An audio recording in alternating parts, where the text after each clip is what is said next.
Bon, alors donc, je voulais remercier les organisateurs déjà, et puis Joël qui m'a contacté et en me demandant si je connaissais quelqu'un qui pouvait travailler sur la transition urbaine en Afrique. Et je me suis dit, ça faisait une dizaine d'années que j'avais quitté les villes africaines pour m'intéresser à la filière rose et aux chaînes de valeur globales comme le haricot vert, etc., par lesquelles l'Afrique entre dans la mondialisation, ou s'affirme dans la mondialisation, c'est mieux dit. Et je me suis dit, oui, pourquoi pas, de revenir à mes premières amours. J'ai fait une thèse à Kampala en 1986. Ensuite, j'ai vécu quelques années au Kenya. Et voilà. Mais 10 ans, vous allez le voir, 10 ans, c'est beaucoup. C'est très long en Afrique, dans les villes africaines. Il se passe des choses. Je suis sûr que si je retourne à Dar es Salaam, sur lequel j'ai écrit un bouquin qui annonçait la transition, ça s'appelait De Dar es Salaam à Bongoland, ça montrait la transition toponymique et la transition du contenu que les Africains mettent dans les villes. Voilà, je suis sûr que si je retournais à Dar es Salaam, on en reparlera tout à l'heure de cette ville, je ne reconnaîtrais plus rien. À peine quelques rues, quelques avenues, quelques bâtiments, sans doute patrimonialisés, la topographie peut-être, mais pour le reste, je suis complètement dépassé. Donc, c'est pour vous dire que le temps passe très vite. Voilà, ce retour m'a demandé beaucoup plus de travail que prévu, en fait. Donc, la problématique de la transition, c'est pas simplement une présentation de l'urbanisation, comme j'avais vite pensé. Je me suis dit, bon, oui, c'est bien, c'est dans mes cordes. Finalement, en y réfléchissant un peu, ça m'a demandé du travail. Donc, le résumé que je vous ai proposé, en fait, c'est une étape. C'est une étape de transition, on va dire ça aussi comme ça. Une étape dans une réflexion dont vous allez avoir le contenu aujourd'hui, demain ça sera peut-être différent. Donc il y a un peu d'inachevé dans ce travail. Voilà. Donc l'idée de la transition, je pense que ça vous est assez familier, ça c'est tiré de Géoconfluence. Donc la transition, changement observé, la transition comme projet de société. Nous, on se situe du côté observation. On a nos préoccupations citoyennes, mais pour le moment, on se situe plutôt ici, transition urbaine. Évidemment, vous voyez que tout ça est connecté sous le terme de transition. Voilà. La transition, ça suppose des étapes. C'est un processus qui suppose des étapes, et la transition urbaine, elle est en gros calquée sur l'idée de transition démographique qui vous est familière, qui est familière à vos étudiants, à vos élèves, etc. Bien. Donc, je n'aborde pas la transition démographique. La transition urbaine, l'idée, c'est que, de ce schéma, vous avez des taux d'urbanisation qui progressent, comme ceci. Parallèlement, comme les effectifs de population, des taux d'urbanisation ou des effectifs urbains qui progressent. Phase 1, phase 2, phase 3. Et phase 4, on passe en 2 phases de peu d'urbains à beaucoup d'urbains. Donc la transition, c'est de l'urbain minoritaire à l'urbain majoritaire. Et parallèlement à cette transition en termes d'effectifs, à cette évolution en termes d'effectifs, il y a une évolution de l'accroissement naturel. Alors le schéma, là, il est un peu, on va dire, muet, sur de quel accroissement naturel parle-t-on. Est-ce que c'est l'accroissement naturel de la population globale, ou est-ce que c'est l'accroissement naturel que de la population urbaine? Donc moi, j'ai fait le pari que c'était l'accroissement naturel de la population urbaine, qui dans une première phase alimente la croissance, dans une première phase de la transition, c'est-à-dire la phase 2, alimente la croissance, et ensuite cet accroissement naturel diminue. Attendez, je me trompe? Non, bah c'est l'inverse, il s'est trompé. Excusez-moi, tout d'un coup je viens de réaliser. C'est l'accroissement, ça c'est l'exode rural qui, dans un premier temps, alimente la croissance urbaine. Et dans une deuxième phase, tiens, je réalise là. Oui, c'est tellement évident que dans une deuxième phase, ce bilan migratoire diminue et laisse la place à l'accroissement naturel pour driver, pour alimenter, pour nourrir la croissance des effectifs. D'accord? Bien. Alors, la problématique. Dans quelle mesure les caractères de l'urbanisation, c'est-à-dire ce qu'on va décrire, valide-t-il l'idée de transition urbaine? Ou permet-il de parler de transition urbaine, sous-entendu en Afrique? Non, c'est pas sous-entendu, je l'ai mis. En Afrique. Bon, voilà. Pour faire ça, 3 temps. 3 temps. Premièrement, un temps statistique et démographique dans lequel on va valider l'idée de transition démographique, et ensuite 2 temps qui vont nuancer cette idée de transition et qui vont nous amener à l'idée qu'il faut certes parler de transition, mais que quand on parle des villes africaines, il faut aussi parler d'autres choses, de la fabrique urbaine sous contrainte et des pratiques discrètes. Donc deux parties qui vont venir compléter l'image statistique. Sachant que mon idée, c'est que si on se limite à dire il y a une transition urbaine en Afrique, on n'a rempli que 1/3 du contrat. Il y a 2 autres tiers. La transition urbaine conduit à une fabrique urbaine sous contrainte, et la transition urbaine s'accompagne de pratiques géographiques, socio-spatiales, géographiques, qui sont tout à fait originales, intéressantes, et qu'il faut que vos élèves connaissent. Et qui réintroduisent de l'humain au-delà du statistique. Parce que je ne suis pas sûr que les statistiques, ça passionne vraiment les élèves. Enfin bon. Donc dans un premier temps, les statistiques valident l'image de la transition urbaine, et il y aura 2 sous-temps. Voilà. Boum. Donc, 1950, 1970, 1990, je ne sais pas si vous voyez bien au fond, c'est pour ça que je dis 1990, 2010. En gros, l'idée, plus ça devient bleu foncé, pardon, il faut pas... plus ça devient bleu foncé, plus les taux d'urbanisation augmentent. Donc ce que vous voyez, c'est que la carte se colore, et qu'on a donc des taux d'urbanisation assez forts, parfois supérieurs à 80%. Alors, si on veut détailler, on peut rentrer dans une géographie régionale de l'urbanisation. L'Afrique du Nord, je m'intéresse plutôt à l'Afrique subsaharienne, parce que j'ai jamais mis les pieds, enfin si j'ai mis les pieds en Afrique du Nord, mais juste comme touriste. Donc j'ai jamais travaillé en Afrique du Nord. Si on s'intéresse à la géographie régionale, on voit 3 ensembles, l'Afrique du Nord, le Congo-Gabon et l'Afrique australe. Des pays miniers, des pays rentiers, des pays pétroliers, grossièrement. Mais, peu ou prou, alors non, à l'autre bout de l'échelle, les pays sahéliens, l'Éthiopie, l'Ouganda et les pays le Burundi. Des pays sous-urbanisés, entre guillemets, sans qu'il y ait dans le sous une notion de hiérarchie de valeur. C'est purement statistique. Donc là, effectivement, on a bien... le schéma rend compte de l'évolution. Je ne dis pas modèle, si je dis modèle, il faut me dire que ça ne va pas du tout, parce que je ne veux pas que ce soit un modèle, justement, ni une théorie. Donc, le schéma enregistre bien, ou exprime bien, prédit bien l'évolution. Ça, c'est simple à comprendre. Donc, il y a bien une croissance démographique des villes africaines. De minoritaires, les urbains deviennent majoritaires. Donc là, on est bien dans la transition. Là, c'est détaillé en termes de pays, du Niger à l'Égypte, et en rouge 1990, en bleu 2015. La moyenne africaine, ici, on n'est pas tout à fait à 50%. Le croisement des courbes, c'est pour demain. On verra que ce schéma du croisement des courbes est très important. C'est peut-être le schéma le plus important que vous ayez à garder en tête, comme ça, c'est celui qui va vous aider dans le cours.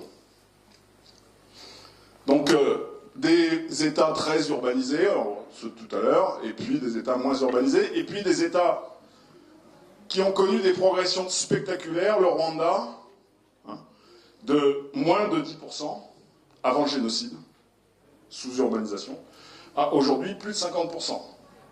Là, il y a plusieurs effets. Wow. Oui, il y a plusieurs effets. ou plusieurs facteurs derrière. L'effet génocide, l'effet Kagame villagisation et les politiques de contrainte de l'État. Voilà. Il y a le Kenya, sur lequel je vais insister, parce que c'est là où j'ai vécu, je suis un petit peu marqué, un petit peu biaisé. Donc la croissance africaine, la croissance urbaine africaine, elle se tasse avec le temps. Ici, vous avez des schémas de World Prospector, je sais plus quelle, la Banque mondiale, quoi. Donc, de 1970-1990, 1990-2020, et des projections, 2020-2030. Ce qu'on voit, c'est que... Ah, c'est peut-être mieux comme ça, non? Je sais pas. Donc, le continent est rouge, le continent est au orange, et là, il jaunit.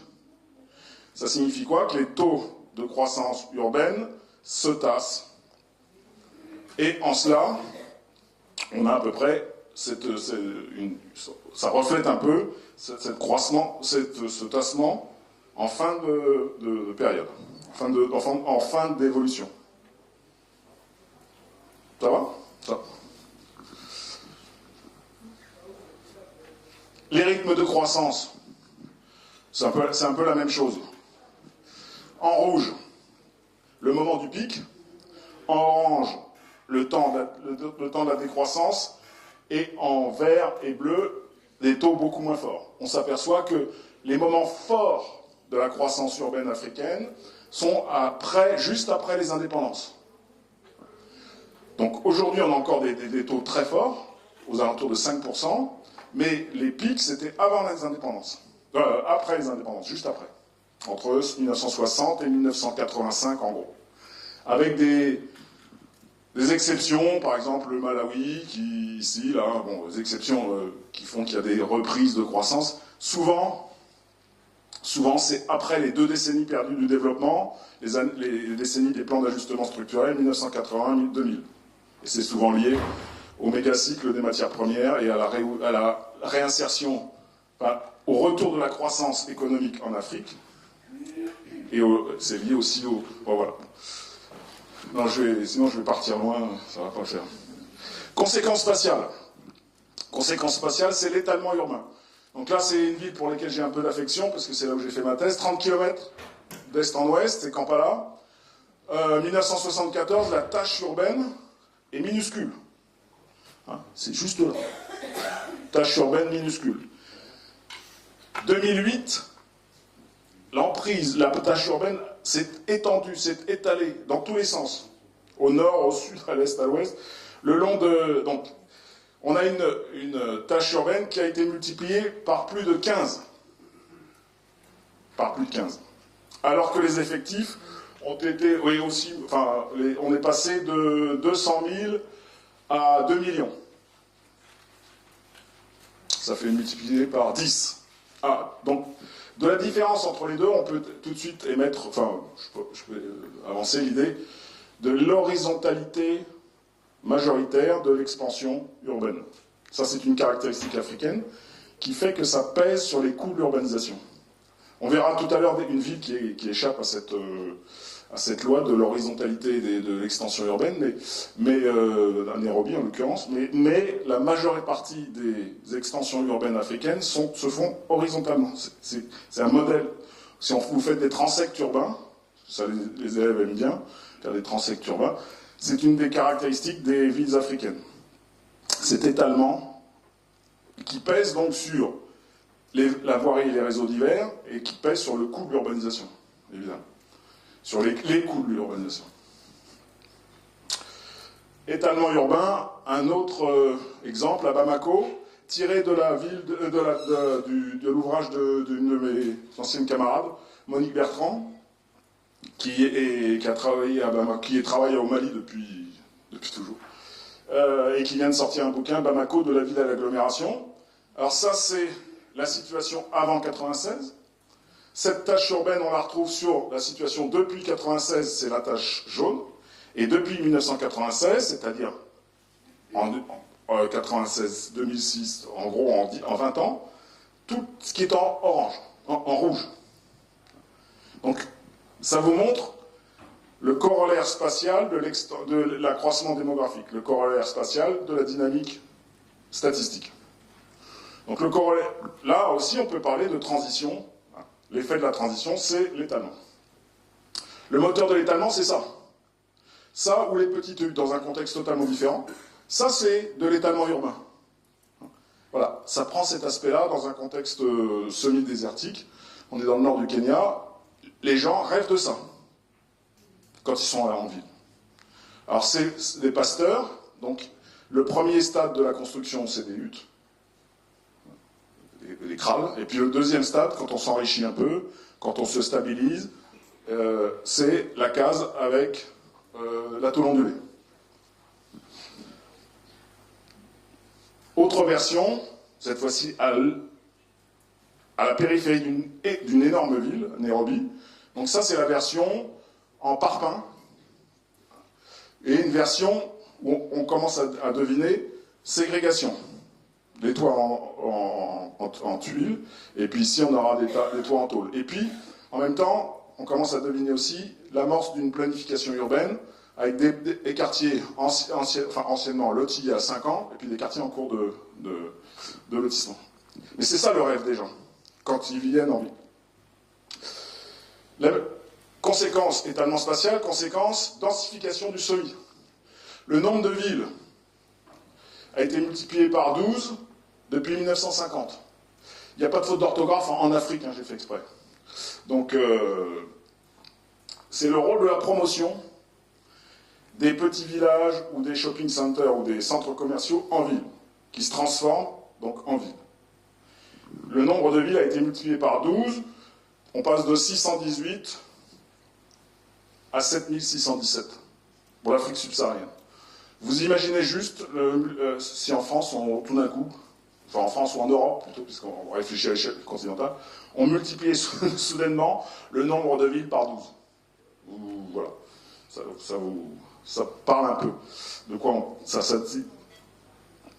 Donc la densification, c'est ça. Ça, c'est la traduction cartographique du schéma de tout à l'heure, enfin en termes de semi. Vous voyez, la carte devient de plus en plus rouge. Ce qu'on constate, c'est quand même qu'elle n'est pas rouge partout. Elle est rouge sur le golfe de Guinée, enfin, bien sûr la Méditerranée, le Nil,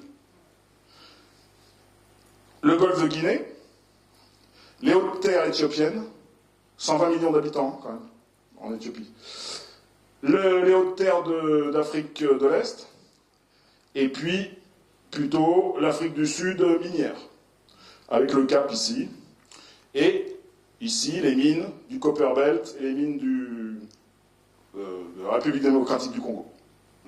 D'accord ? Donc, retenir ces grandes masses, ça permet aussi de montrer les relatifs vides urbains.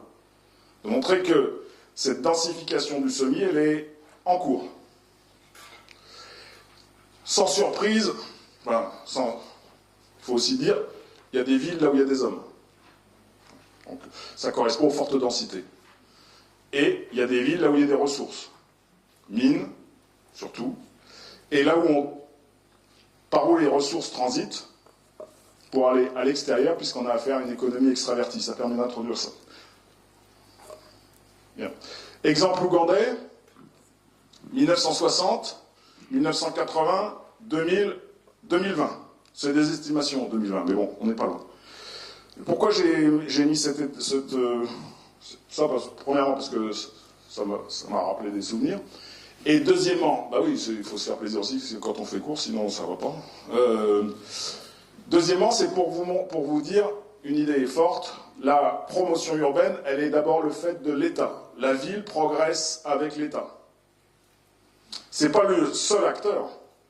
Et l'État, c'est un léviathan protéiforme, on le sait bien, mais bon, on va simplifier. Donc c'est pas le seul acteur, mais la ville progresse avec l'État. La ville progresse avec l'encadrement étatique. Pourquoi ? Parce que l'État a besoin d'encadrer, enfin l'État post-colonial, il prend la mesure de ses responsabilités et il a besoin d'encadrer une population de plus en plus nombreuse. La croissance démographique, qu'elle soit urbaine ou rurale, participe à la fissiparité administrative, c'est-à-dire à la multiplication des districts. Ici, le cartographe a fait une erreur, il a mis les mêmes districts pour les 4 cartes. C'est une ineptie parce que Là, on avait 4 districts. Et progressivement, on va aller vers 100 districts. Pourquoi? Parce que l'État a besoin d'encadrer sa population. Sa population, oui, sa population. Donc, de lui fournir des services. Pourquoi? Parce que les exigences démocratiques augmentent aussi. Donc, c'est l'urbanisation, la densification du semi, elle exprime aussi ce rapport de force entre une population croissante, aux exigences de plus en plus importantes, tout à fait justifiées, et un État qui a besoin d'encadrer sa population. Donc, ça c'est une idée importante à conserver aussi. Bien. Donc, l'idée, j'aurais dû rajouter là le petit schéma de tout à l'heure. Dans un premier temps, ce qui a fait la croissance des villes, c'est l'exode rural. Dans un premier temps, les gens ont quitté les campagnes pour venir en ville. C'est l'effet push and pull, classique, répulsion des campagnes, attraction des villes. Qu'est-ce qu'on quitte? La pauvreté et les parents, pour dire les choses très très concrètement. Et qu'est-ce qu'on vise? De s'enrichir et de gagner en autonomie et en liberté. Donc dans un premier temps, c'est l'exode rural qui fait le moteur de la ville. Cet exode rural, il est surtout le fait des garçons, d'abord. D'où un sexe ratio très déséquilibré. En 1980, le sexe ratio de Nairobi, il est de 115. Si j'avais, je pense que en 115, 138 ici, vous voyez, c'est pas tout à fait la même chose, mais bon, c'est pas très grave. C'est une publication officielle. Si j'avais pris encore plus tôt, juste avant la colonisation, on serait à 150. Donc les 150 garçons ou 150 hommes pour 100 femmes. Progressivement, l'exode rural va concerner les femmes. D'où un équilibre qui va se manifester en 2010, et puis même s'inverser légèrement. Pourquoi? Parce que les femmes trouvent plus d'avantages à être en ville qu'à rester à la campagne quand on a entre 15 et 25 ans. De rester avec les darons, c'est pas le bon, c'est pas un plan. Voilà. Donc c'est important de conserver ça en tête aussi, cette évolution globale des sex ratios qui expriment le passage d'un exode rural, surtout masculin, à une migration plus équilibrée, avec une certaine une primauté aux femmes. Ce passage vers l'équilibre fait qu'on a une population jeune des deux sexes qui va se rencontrer en ville. Donc la ville devient un marché matrimonial très important. Plus important que les campagnes. Ici, on est en Tanzanie. Ces districts-là sont les districts les plus urbanisés. C'est là où il y a le plus de femmes en âge de procréer par rapport à la campagne. Donc ce marché matrimonial, il va alimenter aussi une croissance naturelle, un bilan naturel positif qui prend le relais du bilan migratoire. Malgré la contraception. C'est pour mettre un peu de vie. Voilà. Ça, c'est pour... c'est le cas de le dire, un peu de vie, oui. J'étais en train de... Ça, c'est pour vous rappeler juste 3 pays, Éthiopie, Kenya, Tanzanie. Indice synthétique de fécondité, contraception, intergénésique. 2016 pour chaque État. L'idée, au-delà des spécificités, l'idée est la suivante. Il y a une différence de fécondité, de contraception et d'intergénésique entre la ville et la campagne. A priori, la campagne est plus... la croissance, le bilan naturel de la campagne est plus important. Il n'en reste pas moins que la fécondité urbaine, elle est quand même pas mal. 2,3 pour l'Éthiopie, 3,1 pour le Kenya, 3,8 pour la Tanzanie aujourd'hui, pour l'indice synthétique de fécondité. Et ce, malgré des taux de contraception relativement élevés. Donc, un marché matrimonial important, un bilan migratoire positif, et malgré on va dire des facteurs limitants plus importants à la ville qu'à la campagne. D'où ces pyramides des âges. Ça, c'est la pyramide des âges de Nairobi. Ça, c'est la pyramide des âges de toutes les villes du Kenya. On voit tout de suite là, première chose, la différence entre la mégapole et le reste du monde urbain. La pyramide du monde urbain, en règle générale, elle s'apparente elle est assez proche de la pyramide nationale. La pyramide de la mégapole, elle marque des indentations nettes, notamment au moment de l'adolescence. Ici et là. Léger surplus féminin au début de la vie d'adulte. Et puis, les personnes âgées, les vieux, 100 là aussi, jugement de valeur. En Afrique, je suis un mzé, c'est-à-dire un vieux. Les vieux qui sont absents de la vie. Donc on va garder ça en tête, en montrant... Oui, on va garder ça en tête. Donc, alors attendez, parce que naturellement j'ai quitté mes notes. Ça commence à devenir freestyle. Conclusion du grand 1. Donc il y a bien une transition urbaine, démographique, statistique. Mais il ne faut pas étendre la notion au-delà. La transition urbaine, à mon avis, ça serait malencontreux d'étendre cette notion à l'urbanisme, à l'évolution économique, aux pratiques. On parle de transition urbaine quand on parle des effectifs, quand on parle des moteurs des effectifs, des moteurs démographiques. Après, on passe à autre chose. Et c'est ça qu'il faudrait que vous arriviez à dire à vos élèves. Transition urbaine, oui. Fabrique urbaine après. Ça, il ne faut pas confondre donc, transition et fabrique. À ce titre-là, je vous suggère une lecture tirée de la revue Afrique contemporaine, qui est une revue qui fait assez autorité sur le marché de la connaissance africaniste, et une livraison spéciale dont le titre est « De la brique au numérique ». Donc là, il peut y avoir mécompréhension sur le « de la brique au numérique ». Le « de » ne signifie pas transition, il signifie éventail des possibles, éventail des solutions. C'est là où, dans mon résumé, je faisais référence à l'empilement, la notion d'empilement. Donc, c'est l'empilement des solutions techniques, l'empilement des possibles. C'est pas une transition. On pourrait parler de ça aussi. Enfin, bon, bref, non, pas pour le moment. Alors, d'abord, cette transition, elle paraît relativement maîtrisable, maîtrisée, prévisible, presque tranquille, quand on parle de pourcentage. Quand on passe aux valeurs absolues, alors là, ça donne le vertige. C'est plus du tout tranquille. On parle plutôt d'un torrent ou d'un tsunami, c'est ce que j'ai mis. Je vous donne un exemple. Tanzanie. Tac. Entre 2010 et 2050, on s'attend à plus 61 millions d'urbains. En 40 ans. C'est vertigineux.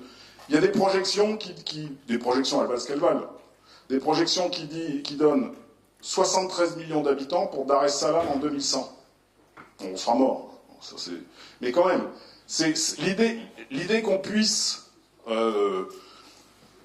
suggérer, ou même penser, ou même envisager qu'une ville comme Dar es Salaam, moi j'ai connu à 2 millions d'habitants, passe à 73 millions d'habitants. Bon, les pourcentages ont une valeur, les valeurs absolues ont aussi une valeur. Donc c'est vous dire l'ampleur du défi qui s'annonce. Donc avec des effets masse, des effets seuil, évidemment, et penser Dar es Salaam à 73 millions d'habitants en 2100, ça relève de la science-fiction. Là, il faut écrire des romans d'anticipation. C'est au-delà de ma capacité. Je n'arrive même pas à imaginer. Ni les distances, ni les solutions, ni la façon de vivre dans cette mégapole. Il faut que vos élèves comprennent ça. C'est vraiment important ça leur permet déjà de prendre en compte la différence entre taux et effectif, et ça leur permet de prendre le pouls de l'aspect lénifiant, à mon avis, de la notion de transition. Parce que transition, c'est comme si il y a quelque chose d'un peu... tout va bien, Madame la Marquise, on va vers un chemin... voilà. J'ai un peu de doute sur la tranquillité de la transition. Donc ça pose un défi pour les urbains eux-mêmes, ça pose un défi pour les décideurs urbains, ça pose un défi pour les chercheurs. Mon doute, là, voilà. Juste pour vous montrer, ça c'est l'approvisionnement en eau de Nairobi depuis la création de Nairobi. Nairobi a à peine 100 ans. On parle d'une ville de 4 millions d'habitants, d'une agglomération à 8 millions. J'y reviendrai. Donc ça c'est la demande exponentielle et les efforts désespérés pour rattraper la demande.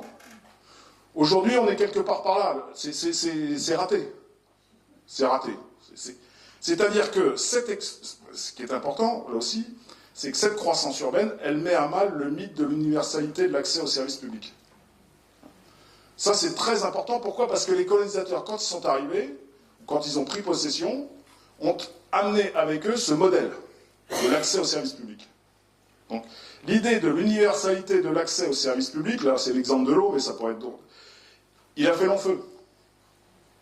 Il a fait long feu. Évidemment, le secteur privé s'est engouffré là-dedans. Les secteurs privés. Ça, depuis,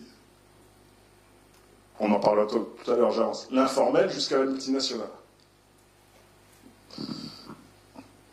Donc, cette inégalité d'accès à l'eau, elle signifie un empilement des solutions techniques pour avoir accès à l'eau.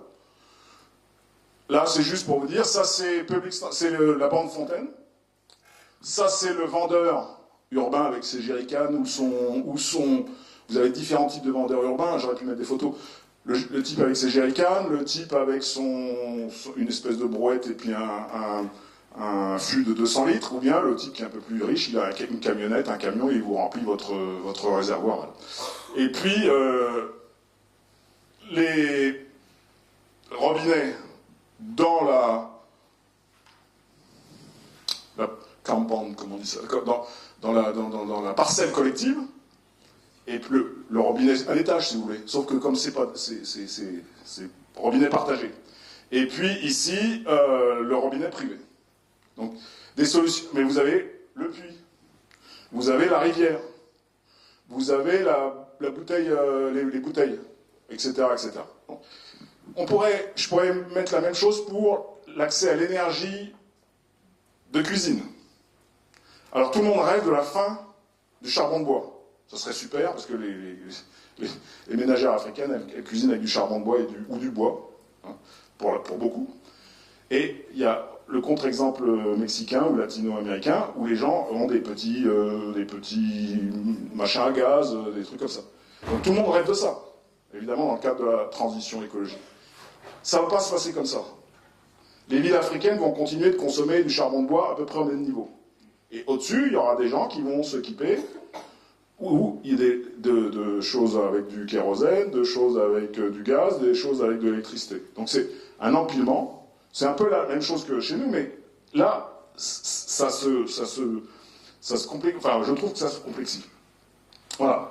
Donc le mythe de l'universalité à l'épreuve, oui, bon, ça c'est le poisson, ça c'est la ville de Nairobi, c'est juste pour vous montrer que, pour annoncer la fragmentation, l'idée de fragmentation, vous aurez compris, là où c'est rose, il n'y a pas beaucoup d'accès à l'eau, là où c'est bleu, tout le monde a accès à l'eau.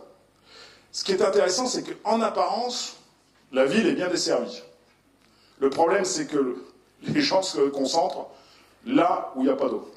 Et que les riches ont plus d'espace que les pauvres. Donc, là, il y a beaucoup de monde. Là, il y a beaucoup de monde. Là, il y a beaucoup de monde. Là, il y a beaucoup de monde. Ici, il y a moins de monde. Ici, il y a moins de monde. Les espaces bleus sont des espaces de classe moyenne ou des espaces relativement aisés. Bon, je ne vais pas nuancer. Évidemment, quand il n'y a pas accès à l'eau, l'eau coûte beaucoup plus cher, on retrouve ça, et puis on en consomme moins.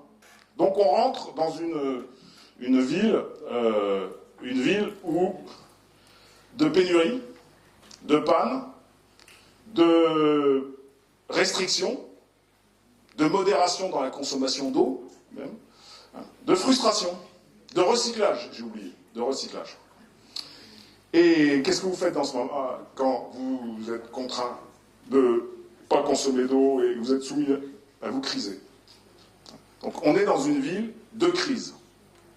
Et quand on est dans une ville de crise, on fait souvent appel à Dieu. Ce sont des villes où il y a beaucoup d'églises. J'aime bien cette église parce que quand j'ai pas le moral, je regarde ça et ça va beaucoup mieux. Ça va beaucoup mieux parce que je me dis il faut vraiment... je me dis qu'il y a pire. Oui, il y a ça. Et puis je me dis qu'il y a quand même une espèce de force dans ce recours à Dieu. Et quand il n'y a plus Dieu, il y a quoi? Il y a les printemps africains. Donc ça, c'est le risque pour les pouvoirs. C'est pour ça que les pouvoirs préfèrent Dieu au printemps africain. Surtout qu'on a une population jeune, remuante, agitée. Donc, voilà. Donc le tout va bien, Madame la Marquise, que je sens dans l'idée de transition, je préfère la laisser de côté quand je parle de parler de fabrique urbaine sous contrainte ou fabrique urbaine de crise. Voilà. Alors, ce qui est important aussi de retenir, c'est que cette fabrique urbaine de crise, elle produit des externalités négatives. Il est plus coûteux pour un investisseur d'investir en Afrique, là où les pannes sont courantes, électriques, les pannes d'eau, etc., que d'investir en Asie ou en Amérique latine. Donc ça contribue à la faible compétitivité internationale des villes africaines. Juste gardez ça en tête pour le moment. Cette ville, fabrique urbaine de crise, elle produit des surcoûts pour les investisseurs. Ce qui fait qu'on a une urbanisation qui n'intéresse pas les investisseurs. Une urbanisation sans industrialisation. Une urbanisation qui va s'appuyer sur le secteur primaire et sur le secteur tertiaire. Le secteur primaire, c'est surtout l'extraversion qui le nourrit. Je garde l'agriculture pour après, pour la troisième partie quand même. Donc, le secteur primaire, c'est l'extraversion. Le secteur tertiaire, c'est les importations de consommation. Donc, ces deux éléments vont contribuer à la croissance économique. Mais une croissance économique forte, mais mal partagée, et peu attractive pour des investisseurs. Ça, c'est aussi très important. 10 minutes. Combien? 10. Bon, ok. Bon. Alors, on va... Ok. Non, parce que là, j'ai mal travaillé ma transition, c'est pour ça que ça me permettait de réfléchir à une éventuelle transition, mais je ne l'ai pas bien travaillé.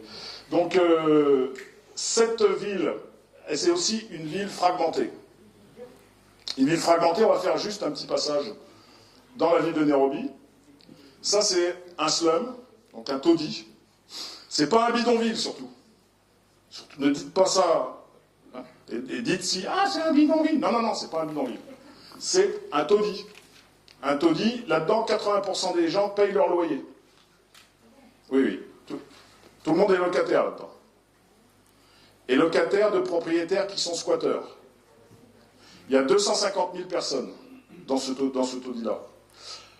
Dans les villes d'Afrique, en moyenne, il y a 50% des gens qui habitent dans des taudis. Mais tous ne se ressemblent pas à ça. C'est un mot ou des quartiers irréguliers. Donc ça, c'est un taudis. Vous voyez que, quand même, il a un début d'équipement. Un début d'équipement avec de l'électricité, il y a de l'eau par endroit, c'est là où vous avez ces robinets collectifs.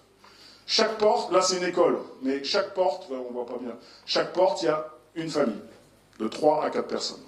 Enfin, une famille. Un ménage. Le mot famille, vous bannissez aussi. Ménage.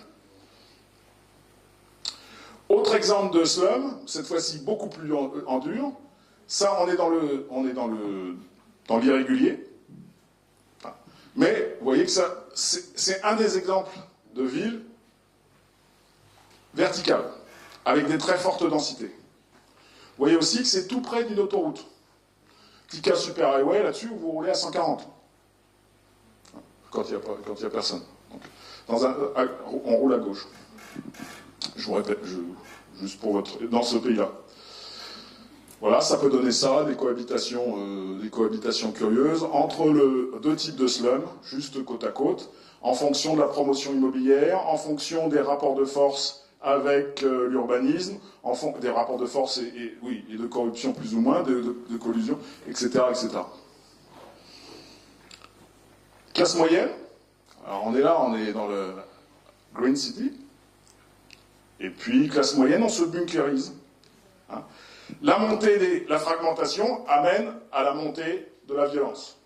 Donc ce sont des villes violentes, socialement. Les riches font l'objet de convoitises. Ça paraît assez humain, on va dire ça comme ça. Et donc, les riches se protègent, et donc on a des villes qui se bunkérisent. Les gated communities, ça touche tout le monde, même dans les slums. Même dans les slums, on risque d'être agressé par des gangs qui viennent piquer les matelas, piquer les gamelles, violer les filles, et si possible, prendre un peu d'argent. Donc même dans les slums, vous avez de la sécurité. À Nairobi, la sécurité, c'est 10% des emplois. Enfin, les riches se protègent, et en plus, là-dedans, vous avez de la domesticité. 10% des emplois aussi. Petite anecdote, quand j'habitais à Nairobi, j'avais une petite entreprise de 6 personnes. 6 personnes. Pourtant, je ne vivais pas sur un train de... Je vivais bien, mais je ne vivais pas non plus. 6 personnes. Un jardinier, gardien de jour. Un gardien de nuit. Un gardien de week-end. Un chauffeur, parce que ma femme ne conduisait pas à gauche. Une nounou. Parce que quand j'avais un petit drôle, quand ma femme s'occupait des gamins, des grands, en faisant le taxi, dans les embouteillages, il fallait quelqu'un pour regarder à nous. J'avais pas de cook, de cuisinier. Hein, voilà, c'est bon. Bref, c'est vous dire, 5 personnes pour un expat. À Nairobi, vous avez 2 sièges des Nations Unies.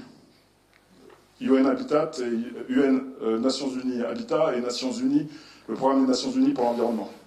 5000 staff.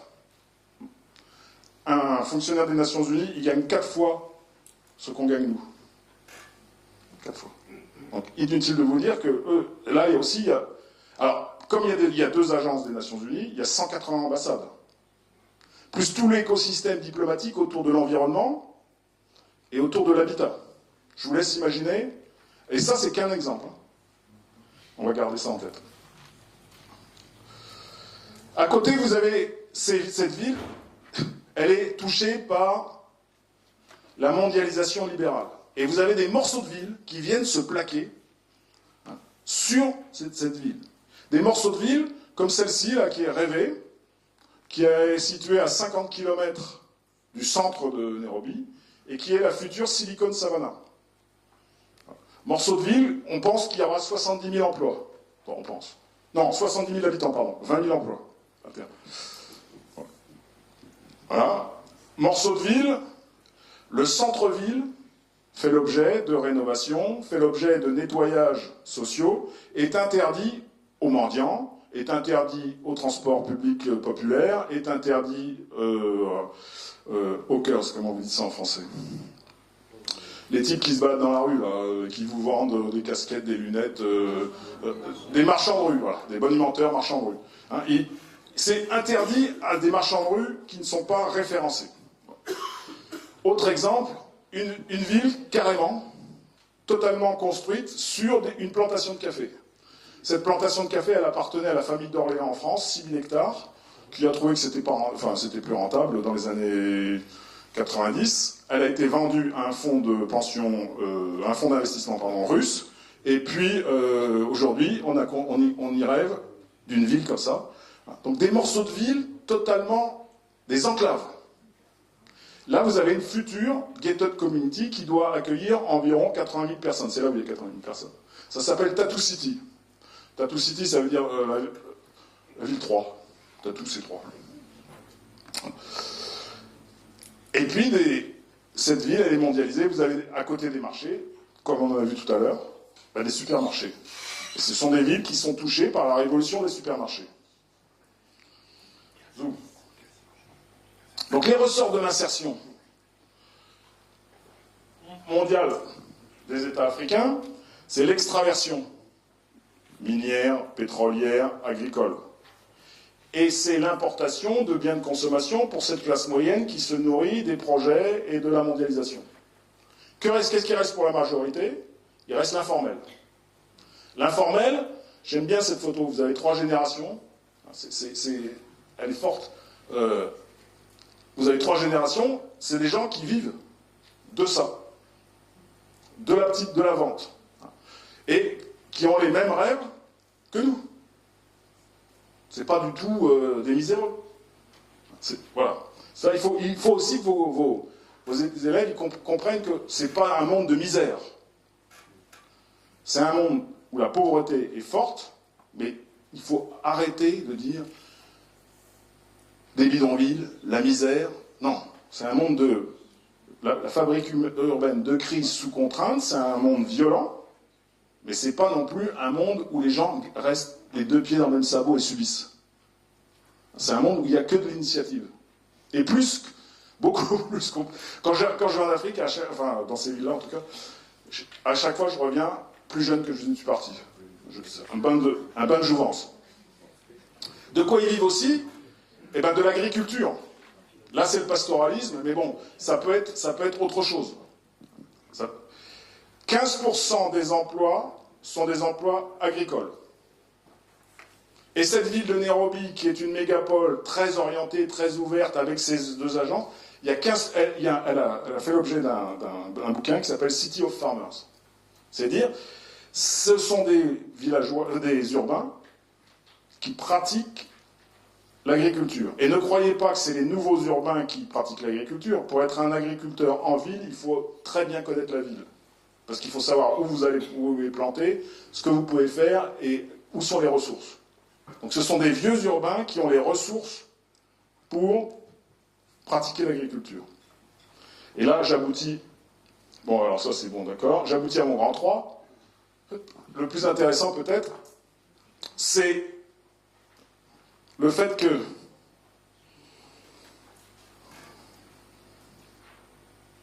la transition urbaine, cette fabrique urbaine sous contrainte, elles ne doivent pas masquer des innovations géographiques ou des pratiques géographiques plutôt discrètes, c'est-à-dire qu'elles parfois elles passent sous les radars des stats, sous le radar des chercheurs souvent, des pratiques donc discrètes qui permettent de répondre à cette fabrique sous contrainte. Et ces pratiques discrètes, elles reposent sur l'hybridité, sur la rurbanité, sur le fait que les gens, ils ont un pied dedans, un pied dehors, pour reprendre l'expression de deux de mes patrons, Chaléa et Dubresson, qui avaient écrit ça dans les années 90 à propos de la Côte d'Ivoire. Donc c'est toujours vrai, un pied dedans, un pied dehors. Donc c'est le chevauchement spatial, ville-campagne, qui introduit une continuité. Et s'il faut retenir une idée, une seule, c'est l'idée qu'il n'y a pas de solution de continuité entre les villes et les campagnes, et donc que l'idée de transition, ça vient fragiliser l'idée même de transition urbaine. Voilà. Vite fait, c'est cette courbe, c'est ce croisement des courbes qui m'a mis la puce à l'oreille, ou qui peut vous mettre la puce à l'oreille. Ça c'est l'Afrique, ça c'est l'Asie. L'Asie il y a quelques années. Le croisement des courbes, c'est quand la population rurale devient moins importante que la population urbaine, en termes d'effectifs. Ici, ça va avoir lieu, ça a lieu en ce moment, à peu près, c'est 2030. Ce qui est intéressant, c'est que la courbe urbaine, elle est exponentielle. mais que la courbe rurale, elle ne plonge pas, contrairement à ce qui s'est passé en Asie. Donc il y a une densification simultanée des villes et des campagnes, sous l'effet d'une croissance démographique dont on a vu qu'elle était plus forte à la campagne qu'en ville.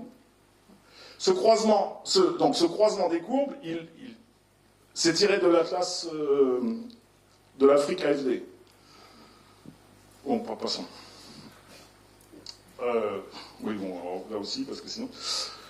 Ce croisement des courbes, il annonce le fait que ce qui se passe à la campagne est hyper important pour ce qui se passe en ville. Autre schéma important, cette courbe rentaille là pour l'Ouganda. Ça c'est Kampala. C'est le Kampala à différentes époques. La croissance de Kampala, et ça c'est le reste du semi-réseau urbain ougandais. Ce qu'on voit, c'est la grande différence, la primatie, entre la ville, la mégapole, et le reste du réseau urbain. Et cette différence semble s'accroître, comme si le réseau urbain allait devenir comme ça. C'est-à-dire que une grande partie de la croissance urbaine, elle est le fait des petites villes. Si je reviens en arrière, c'est ce qu'on voit ici, c'est qu'il y a des mégapoles, des petites villes, mais que, surtout, les villes secondaires, les métropoles, celles qui encadrent les régions, elles voient leur poids baisser. Donc c'est les villes qui ont des liens avec la campagne qui sont porteurs d'un certain accroissement. C'est pas tout à fait convaincant ça. Bon. Qui dans ces petites villes? D'abord l'État, le district commissionnaire, guest house, l'hôtellerie, des finance trusts, des institutions financières. Horticultural Center, c'est des institutions d'État orientées agriculture. Ici, World Vision, on est entre le développement et la mission. Encore un hôtel, un supermarket, Happy Family Supermarket. La même chose ici, c'est la même chose. Les acteurs les acteurs de cette croissance, de cette émergence des petites villes, c'est aussi la banque et bien sûr la téléphonie mobile, j'ai oublié de parler de ça. Bon, bref. L'État, ça c'est une mairie. C'est une mairie. Hein. Autour c'est de la brousse, en apparence. Mais vous êtes en ville. Vous êtes en ville, avec des très faibles densités, de l'ordre de 2000, 3000 habitants au kilomètre carré. Mais on n'est plus à la campagne. Donc on a un problème de conceptualisation. Donc c'est un vrai problème de conceptualisation. Nous, on a du mal à penser hors ville-campagne. Là, on est ailleurs. Dans un autre contexte. Dans un autre contexte. Bon, les services, l'école comme facteur d'urbanisation, évidemment, et comme facteur... Bon, passons. L'État protecteur dans les zones arides, ça, c'est un dépôt d'urgence céréalier. C'est l'aide alimentaire, ça. L'effet rupture de charge et l'effet entrepôt, ça c'est très important. Ces trois types-là, là, ils se sont levés sans doute ce matin, très tôt, ou hier plutôt. Ils ont loué, le pick-up c'est pas eux, ils l'ont loué. Ils ont fait un tour à la campagne, bien sûr renseigné avec le téléphone, tout ce qu'il faut, avec ce qu'ils appellent des scouts, c'est-à-dire des indicateurs, des scouts, c'est des gens qui... Les gens qui sont avant les troupes, comment vous dites ça, des éclaireurs, voilà. Des éclaireurs, et ils ont ramassé des oranges. C'est des oranges. Ils en ont mis. Et ces femmes-là, elles travaillent dans les marchés, les petits marchés. Donc elles viennent, là il y a rupture de charge et approvisionnement. Entrepôt, peut-être que vous ne voyez pas bien, lui c'est un Indien, mais un Indien kényan. Un Indien, il est d'origine indienne, mais il est kényan. C'est la diaspora. Et là, entrepôt de coca. Donc deux niveaux. Rupture de charge, entrepôt, ça c'est aussi, ça nourrit les petites villes. Bien sûr, l'effet marché, l'effet hub. Vous voyez, il est tout content, il m'a vu, il prend une photo. Les Kenyans n'aiment pas tellement qu'on les prenne en photo. Alors en général, ils vous pointent du doigt comme ça, ou ils font comme ça. Voilà, ça c'est des taxis. Mototaxis pour aller à la campagne. Ou l'effet VRP, donc là avec les petits hôtels, les boîtes de nuit, enfin tout ce qui va bien. Et puis, alors, donc, cette croissance des villes, des petites villes, elle a trois sens. La ville est un refuge. Un refuge dans les temps difficiles, dans les situations difficiles. Là, on est dans l'extrême nord du Kenya. C'est pas un endroit, c'est vert parce que c'est la saison des pluies, mais c'est pas un endroit très sympa à vivre. Il fait 40 degrés, il y a des raids de bétail, enfin bon, c'est pas un endroit très très charmant. La ville, ça peut être un levier c'est un levier, on y trouve des leviers de croissance. Voilà. Avec notamment, oui, c'est bien. Avec notamment ça. Ça, c'est tout ce que vous détestez. Les intrants pour l'agriculture. Les boosters pour les volailles. Les boosters pour je commence à fatiguer, pour les vaches. Voilà. Etc. Ça fait le lien entre le monde et la campagne. Et ça se retrouve partout dans les petites villes. Et autour des mégapoles, les villes satellites profitent de l'économie résidentielle. J'aime bien cette photo aussi, hein, du bidonville, entre guillemets, ou du slum. Le mur, un deuxième mur, est derrière le lotissement pour classe moyenne. Là, la lisibilité de la fragmentation, elle est nette. Comment ? Ah bah maintenant c'est construit. Hein. Maintenant c'est construit, mais bon. Et puis là de l'agriculture intra-urbaine. Allez-y, je vais avancer, on les fait porte, blablabla. Bien, alors, si. Donc première chose sur la croissance urbaine, elle est portée par les petites villes. Deuxième chose, elle est portée aussi, cette croissance urbaine, elle ne doit pas masquer le fait que les gens vivent un pied à la campagne, un pied dans les villes, mégapoles ou petites villes. Vous allez vous rappeler de l'indentation des pyramides des âges ? Ça, c'est ce qu'on appelle le confiage. C'est-à-dire que vous confiez vos enfants à l'oncle de votre femme ou à votre oncle, qui sont les mêmes, qui sont en fait des parents. Et vous les confiez à la campagne. Comme ça vous évite le coût de l'éducation. Et pendant qu'ils sont à la campagne, vous pouvez en ville, petite ou moyenne ou grande, mégapole, gagner de l'argent. Il y a donc une circulation des individus entre les lieux et dans la famille étendue. La famille étendue connaît une certaine érosion, mais on va dire que son cadavre bouge encore. C'est encore très efficace pour aider les gens à s'insérer en ville. Et c'est à la base de ce qu'on appelle l'urbanisation discrète. L'urbanisation discrète, c'est que là on est au pied du mont Kenya. Donc ça c'est le mont Kenya, il manque l'échelle. Et là vous avez des agglomérations qui font plusieurs millions d'habitants. Mais qui n'existent sur aucune carte, sauf la carte d'Africapolis, que je vais vous recommander. C'est des endroits où on est en ville, mais comme tout à l'heure, vous ne savez pas où vous êtes. Donc ça pose un défi pour le chercheur, ça pose un défi pour l'aménageur. Les gens, eux, s'y retrouvent. Voilà, Zou. Alors la traduction, c'est que ça, c'est la hiérarchie officielle étatique. Ça, c'est la hiérarchie d'Africapolis. Nairobi, 6 millions d'habitants. Ici, on n'en trouve que 4. Parce que eux privilégient le continuum et privilégient l'agglomération sur la cité. Deuxième, Kisumu. Ici, Kisumu, 400 000 habitants. Ici, 6 millions. Kisii, ça n'apparaît pas ici. Et Embu, ça n'apparaît pas ici. Ça fait moins de 100 000, moins de 150 000. Donc, cette base de données Africapolis, elle a mis le doigt sur cette urbanisation discrète, en privilégiant l'analyse morphologique sur l'analyse statistique. C'est dire les limites de l'approche statistique sur lequel repose la transition urbaine. Voilà. Je peux... Oh non. Comme d'habitude, j'ai pas respecté ce que je voulais dire, mais bon.